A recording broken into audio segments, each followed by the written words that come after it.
Nagsimula ito nung kasagsagan ng pandemic noong 2022 kung saan ay lahat ay interesado bumalik sa pagpa-farming at agrikultura.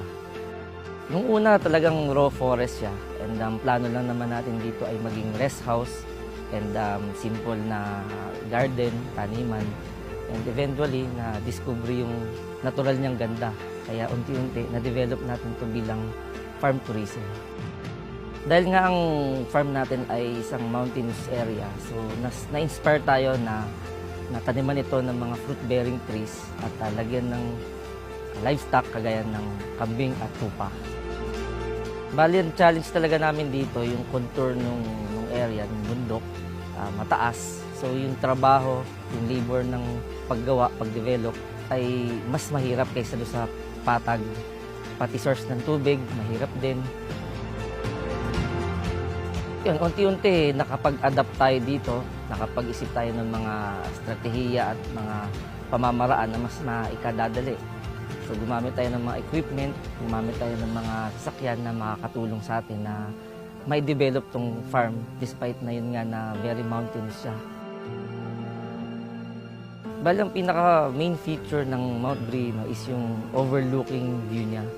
So pwede tayo dito mag-hiking, mag-camping, and meron din tayong mga swimming pool na pwedeng pagliguan at meron din tayong mga cabin houses at teepee houses kung saan pwedeng mag-staycation ang ating mga bisita. Kailangan lamang nilang sundin na panatiliing malinis, maayos ang kapaligiran ng ating farm and siyempre, respeto rin sa mga kasamahan nating mga turista.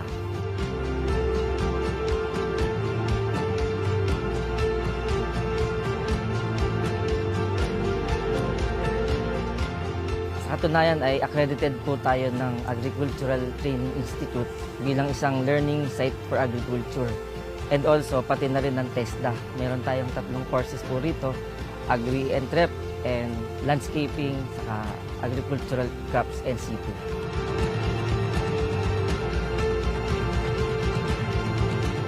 So, ang Mount Brino, bukod sa meron siyang natatanging ganda ng overlooking, matatagpuan din dito ang iba't ibang klase ng farms. Meron tayong goat and sheep farm, meron po tayong dragon fruit farm, mango farm, iba't ibang varieties ng bamboo, and marami pa pong ibang fruit-bearing trees. Ang mga future plans ng Mount Brino ay katulad ng zipline na kung saan ay dagdag na may enjoy ng mga turista ang kanilang pag-stay dito.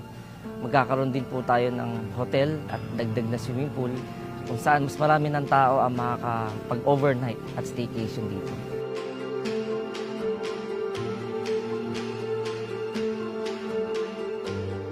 Tinayo natin ang ating goat and sheep farm sapagkat plano natin na magkaroon ng dairy goat farm kung saan yung makukuha nating gatas ay maaari nating magamit sa coffee shop or cafe shop natin.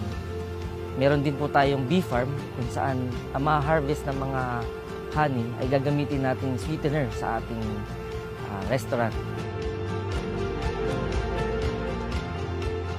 Ako po si Leo V. Brino, owner ng Mount Brino Agritourism Park na matatagpuan po dito sa Barangay Sapang Bulak, Doña Remedios Trinidad, Bulacan. Ay inaanyahan po kayo na makabisita dito sa aming farm at ma-enjoy ang ibang experience. Maka-avail kayo ng aming mga cottages, kubo, cabin houses, kung saan pwede kayong mag-overnight and staycations. Welcome din po ang mga barkadahan at ang mga team buildings. Pwede po ang walk-ins, pwede rin po magpa-advance booking, sigurado, lalo na kung weekends or holidays. Matatagpuan niyo po ang aming official FB page, Mount Brino.